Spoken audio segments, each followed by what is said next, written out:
Hi everyone. This year, the Naples Area Board of Realtors recommends 4 candidates for election in the 2020 voting cycle. Bill McDaniel for County Commissioner District 5, Rick LoCastro for County Commissioner District 1, Crystal Kinzel for County Clerk and Comptroller, and Lauren Melo for Florida House District 80.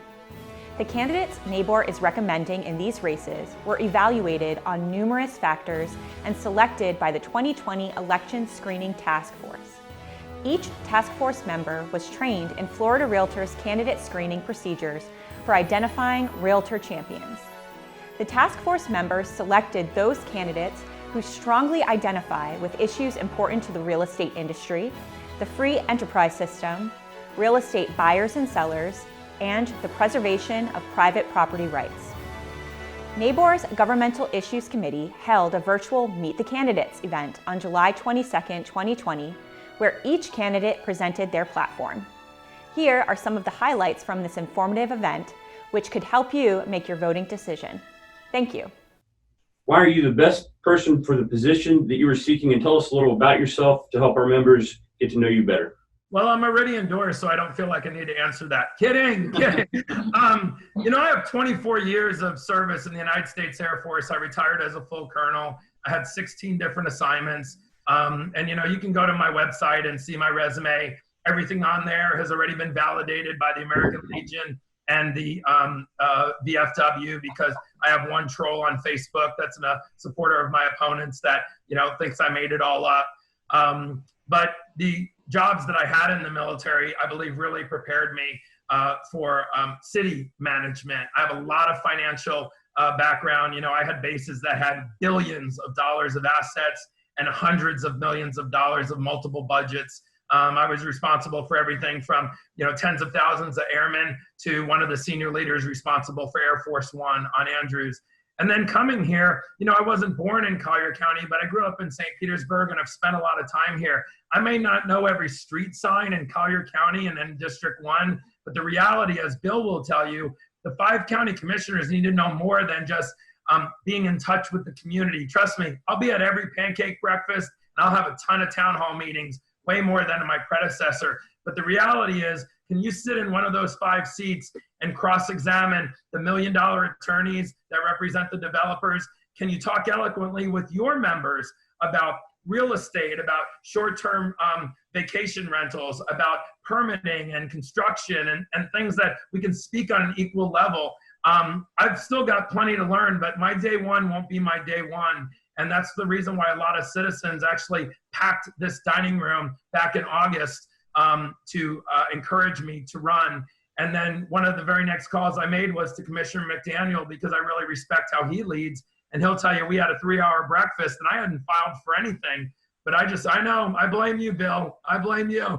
But I bring the depth, I bring the experience, I bring the contagious enthusiasm, and most of all, I bring also, integrity and strong action. I won't sit there with my arms folded and listen to an attorney talk about a $300 million development and then ask 2 questions, one about palm trees and the second question about palm trees. You got to be able to do a deeper dive, understand the numbers.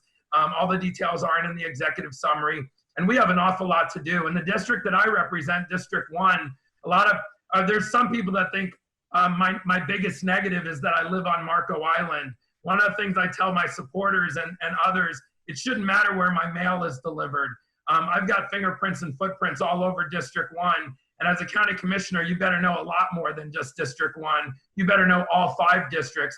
Bill needs me to be equally or almost as equally informed about District 5. So when something comes up, my vote isn't just looking at him and going, what are we going to do? And that I can ask probing questions as well, so we can collectively have a smart discussion and a smart decision. I know I bring that to the table. I'm going to be a full-time county commissioner. I've been running full-time as well. And I think that dedication shows that I really want to give back to this community, the resume that I bring to the table. But you have to have something to give back. I'm not here to bash my opponents. I said on day one, I'm running for the seat, not against opponents. But Donna Fiala doesn't own the seat. The people do. And so this isn't a monarchy, and it's not her job to anoint her replacement. It's the citizens who will pick.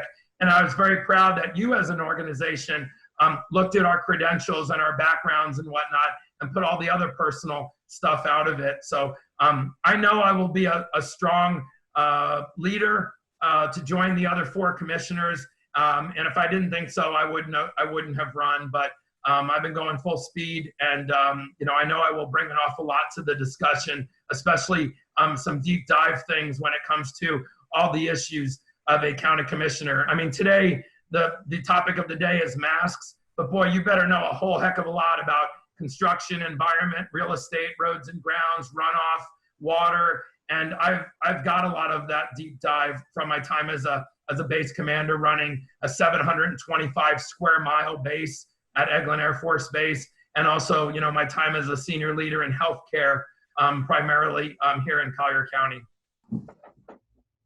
I would like to believe that my actions as serving as your county commissioner for the first 3.5 years tenure is sufficient justification for my reelection. And you folks, those of you who know me and those of you who don't yet know me, will soon learn and understand I'm a systems guy.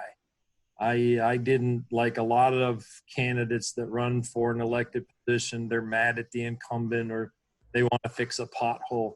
That's not how I go. Although as the elected complaint department, I will tell you, I have become very adept at fixing potholes. So if you need one fixed, feel free to give me a call. I believe government's not the issue. I believe it's the systems of government that need to be adjusted. We can't continue to do what we've always done and expect magnanimously different results. My votes, if you watch how I've done what I've done for my first 3.5 years, I have never flip-flopped once. I come into the meeting well-informed, understanding the circumstances, and have interviewed and talked to both sides of every particular issue that has come before me. I approach virtually everything I do with pragmatism. Now, in that room, and if anybody watched the hearing that went on yesterday, you can tell there's not a lot of pragmatism in that room. That room is fraught with politics and emotion. And that can oftentimes sway politicians. It doesn't sway elected officials. I pretty well know before I come into that room how I'm going to vote. Now, I have modified my decisions based upon new information and new input that has come before me. But as a general rule, I walk into that room knowing how I'm going to vote, giving consideration to the information that's provided to me from the podium and from our staff. But at the end of the day, that's what I believe in. I believe that's how governance should be conducted, not with politics and emotion, but with pragmatism and principle. I am extremely principled. Now, a little bit about me personally, for those of you who don't know me, how long have I been a realtor? Danny, have we figured that out? Danny went away.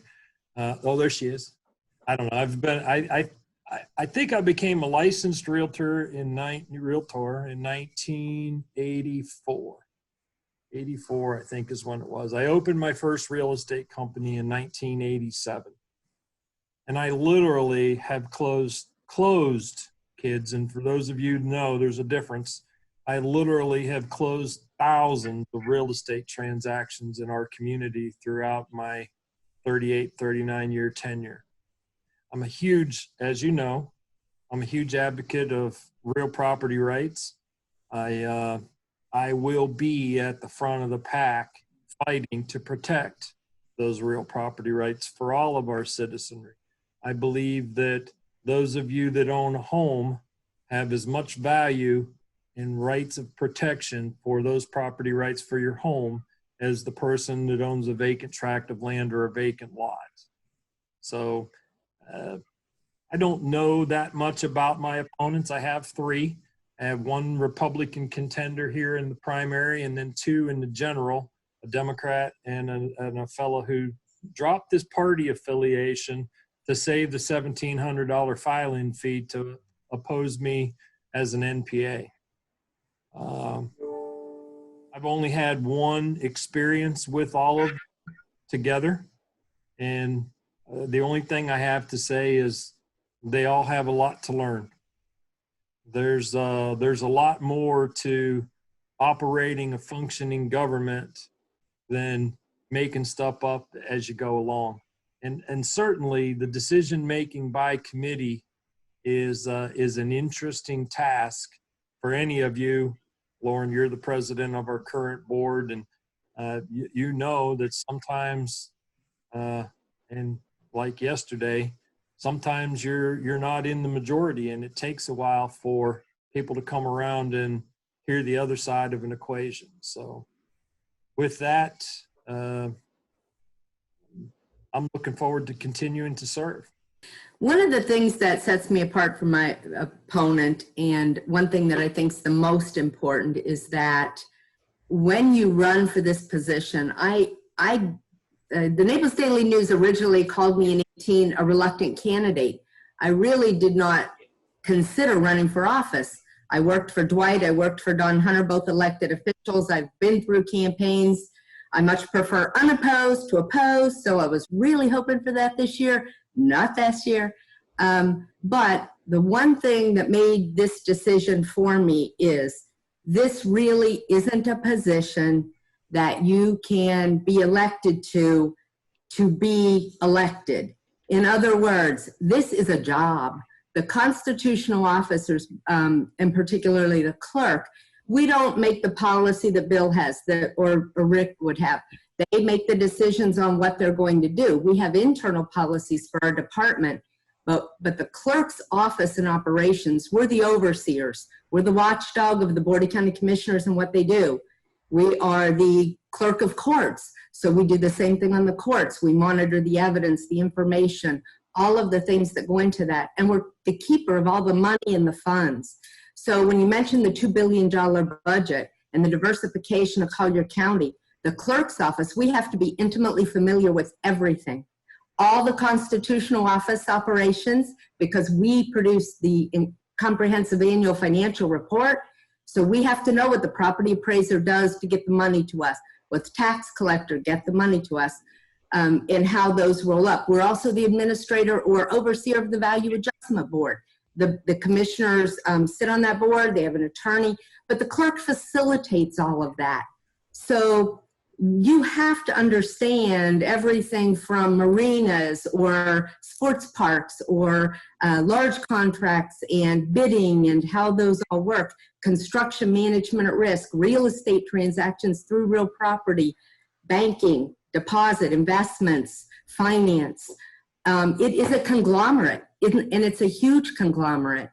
And I've got that experience. I understand not only the finance side and all of those pieces, but I understand Collier County because I've been here for 32 years. And I was with the sheriff for 16 and was intimately familiar with the budget. And the sheriff had some funding issues with the board back in the 90s. We fought hard for funding of law enforcement, but I had to understand every aspect of the county budget. So I've been doing this a while. I'm definitely the most experienced, and I think I have the broadest base of knowledge and oversight because I have gotten involved in that. This isn't a job where you can just come in and be the clerk. The clerk has very important and responsible things that we have to do, and the integrity that you do them with is very important. And I plan to live up to that. I've got the proven experience of both the knowledge and the integrity, and that's why I decided to run again for a full 4-year term. There are still things I'd like to do and improve. I will apologize in advance if you all hear dinging going off at base camp. I'm sure you all feel that pain because I can't mute it. Why do I feel I'm the best person for this position? I have two people that are running against me in the primary. I don't know much about them. I can tell you that being born and raised here in Naples, I am extremely invested in my community because I've been here all my life. I've raised 3 great children here, and I have owned 2 businesses in 2 different industries in this community. I am the only candidate who has actually created jobs in this community. I believe that I have the most experience in advocacy. Again, many of you have watched me over the years, whether I was chairing Govey, I've been heavily involved with RPAC, being on the board. I sit on an affordable housing board of directors currently, which I have served on for 5 years. I served 3 years on the Collier County Productivity Committee, which is appointed by, yes, you, Bill. Yeah, thank you, Bill, for that. Appointed by the commission, and basically we look at the budget. We work with Crystal's office very closely. They come in several times a year and talk to us about how we can cut the budget, how we can improve, the areas that we really need to focus on in the community. And I would say that's what sets me apart from the other gentlemen that are running against me. Do you believe that the COVID-19 crisis will be catalyst for change, how government operates? And what proposals would you like to address any budget or revenue shortfalls due to the COVID-19 crisis?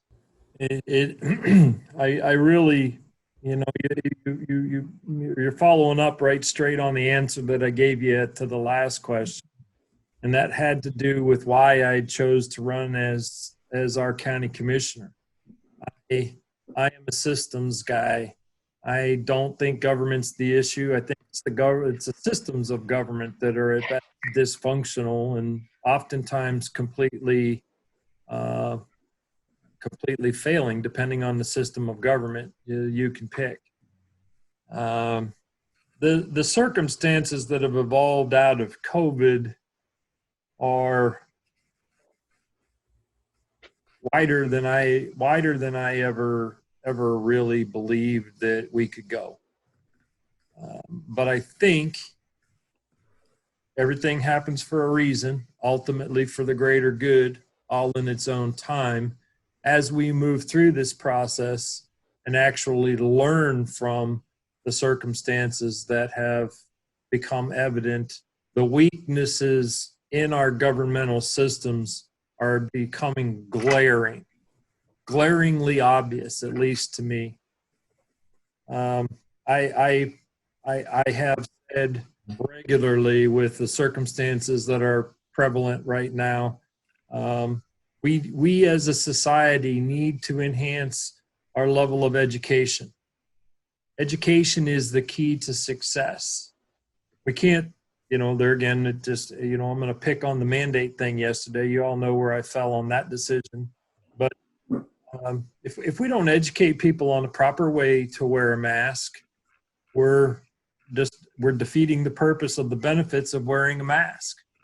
If we don't educate people on the necessities of proper nutritional values to build up their independent immune systems, I believe we're failing as a society.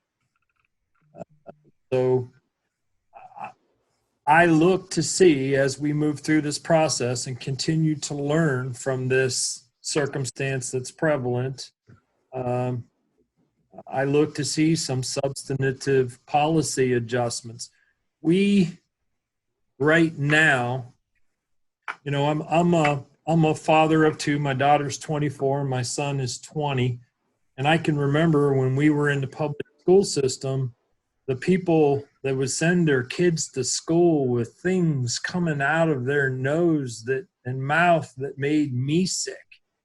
Our school systems are germ buckets. Our places of work now have capacities of and I'm pointing at an air conditioning vent that's right above me. We have the capacity, and we know that the flu viruses and other viruses travel that are in fact airborne. We need to make some serious policy adjustments to protect employers and employees. Employees now should have the right to withdraw from coworkers so that they don't continue to spread viruses, whether it be COVID and or any one of the other 8 million viruses that are amongst the human race. We need to have protection for parental units who have kids that are in school that shouldn't have to send that child to school with that virus or whatever it is that the kid is sick with. They should be able to keep them home and or provide them with some accommodation so that that parent doesn't necessarily feel fearful of losing their job. We also, on the same token, need to protect the employer. I've been an employer all my life and hired and fired hundreds and hundreds of people. And there are some employees, believe it or not, that would take advantage of a circumstance where we were making adjustments to provide for adequate withdrawal for an employee and taking advantage of a circumstance. So we at the same time as protecting the employees, policies need to be adjusted or adapted to protect the employer. So that's the long answer to a short yes. I believe that the circumstances that are prevalent right now are going to warrant many policy adjustments as we go forward. One of the good things about our office, I guess, is that we are considered an essential service. So we had to, for both the courts, to keep things like domestic violence injunction filings, paperwork, processing. We have to keep those things moving for the court systems, even though things like jury trials were postponed, foreclosures and evictions have been significantly closed and impact your market and your customers.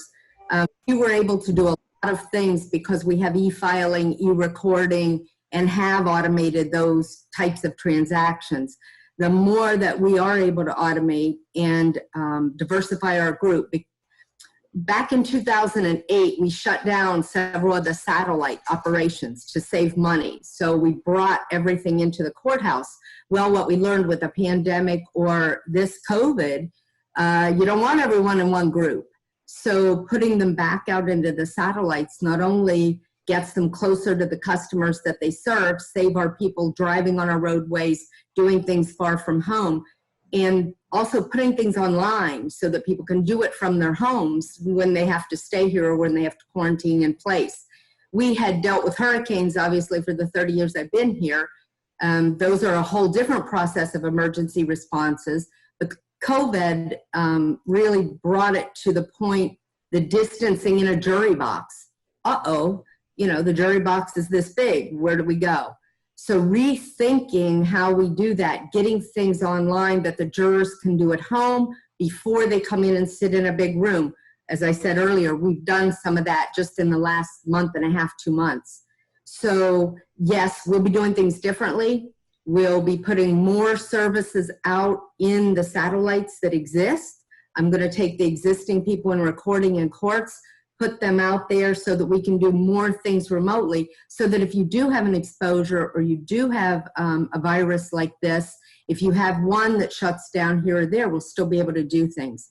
We also have a pretty robust team of being able to work from home. A lot of our work is paperwork, or it was paperwork. Now it's almost all automated, paperless. In the courtrooms, the judges have a system that flows to our system. The county systems all integrate with our systems. So both our finance and accounting and comptroller role to the board, as well as the court systems and the recording that services you as realtors, we've automated quite a bit of that, but I want it to go even further. But yes, life as we know it, I think, will change with this.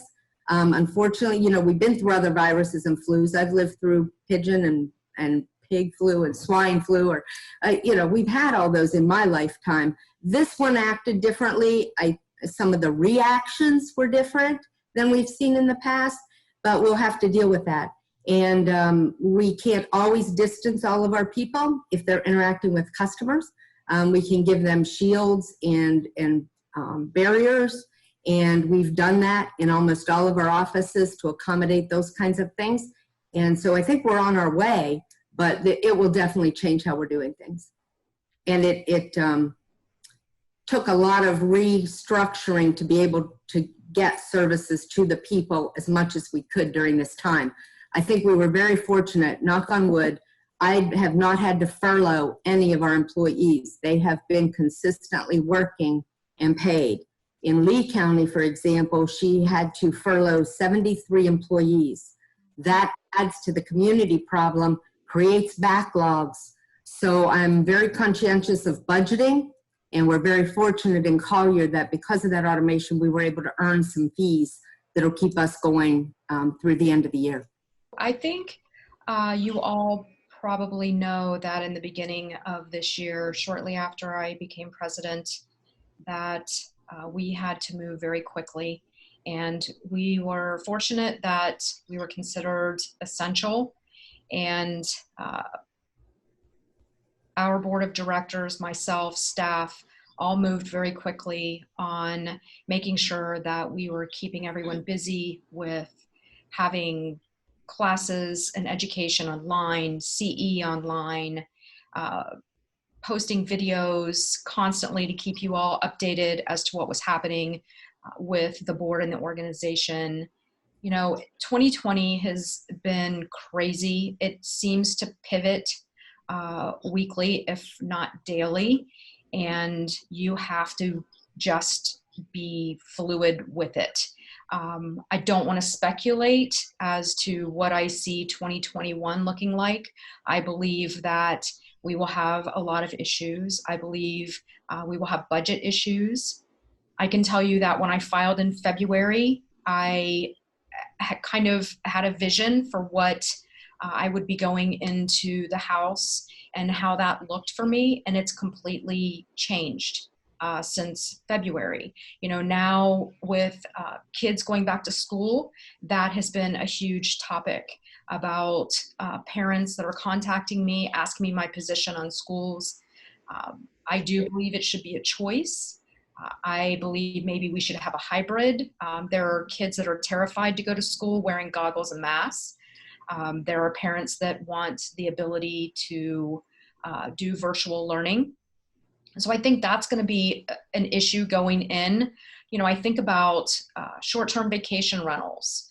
I have spoken, you know, many lobbyists have called me who represent short-term vacation rentals, and you're all familiar with the PPP, and the short-term vacation rental people have literally received, some of them received $1,000 max. And when you're shut down for months at a time, $1,000 is not probably going to barely cover your overhead between association fees and maintenance and utilities. So that is, I believe, going to be critical. I look at small businesses. Yes, are we blessed that we were deemed essential? Yes, but there's a lot of small businesses in this community that are now closed. And I'm not talking temporarily closed, they are permanently closed.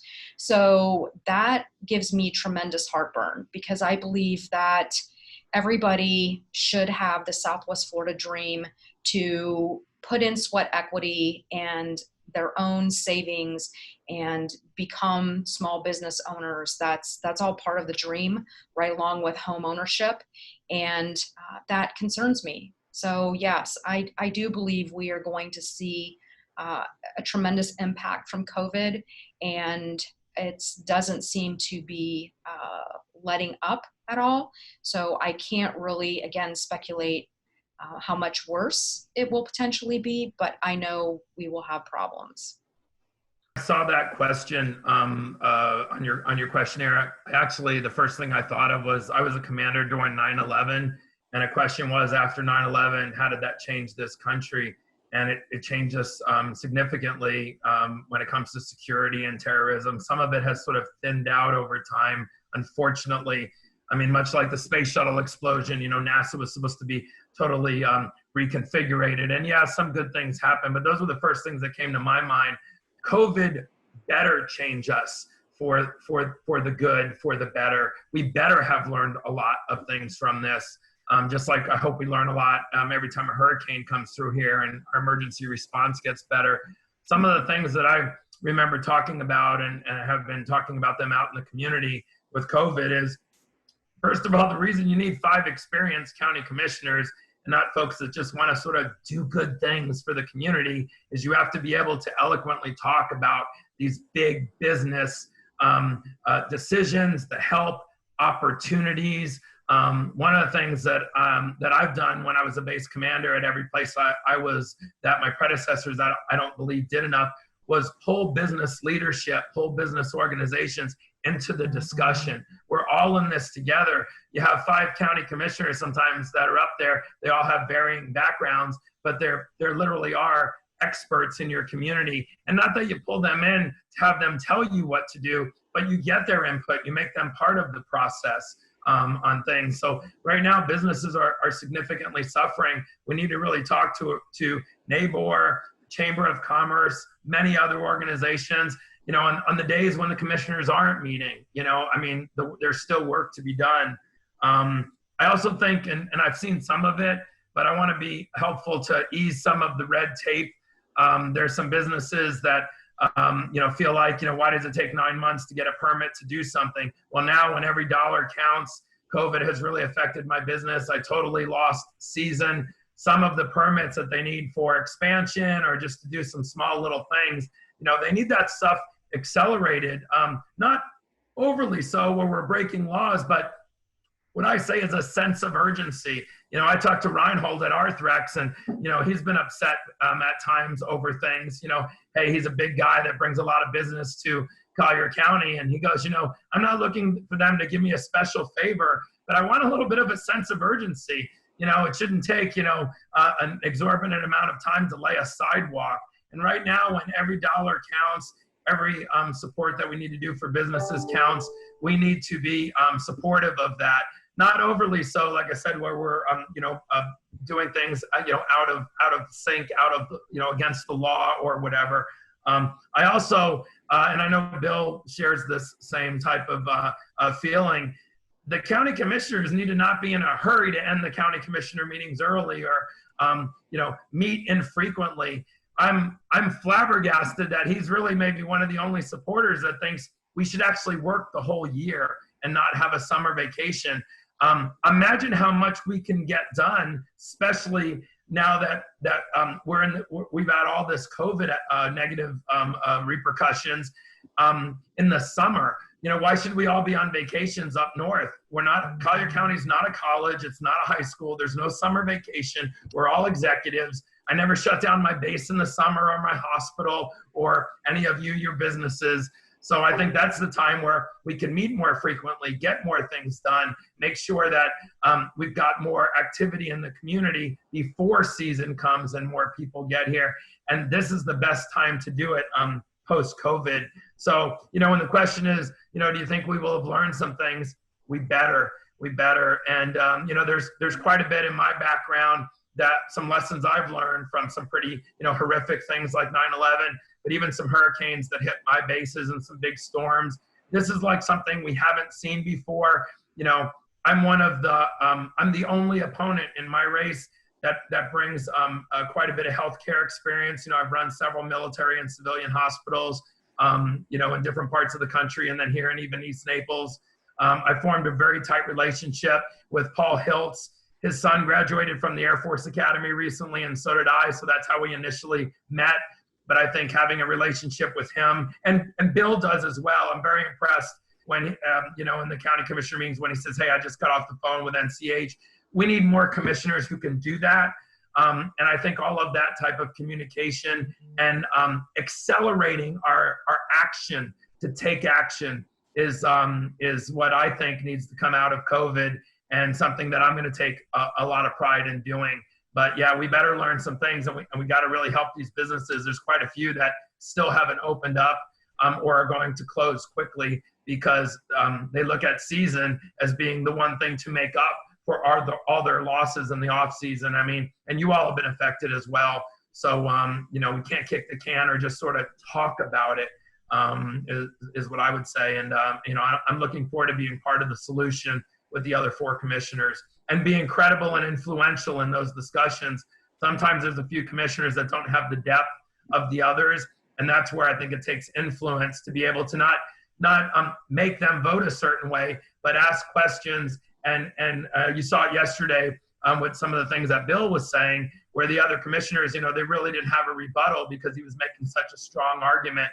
I think the more commissioners that can do that, then the more you can influence the decision at the end and feel good about it, not just feel like we've talked certain commissioners into something. But post-COVID, we need a lot more action and experience and help for our community. And I'm looking to bring that.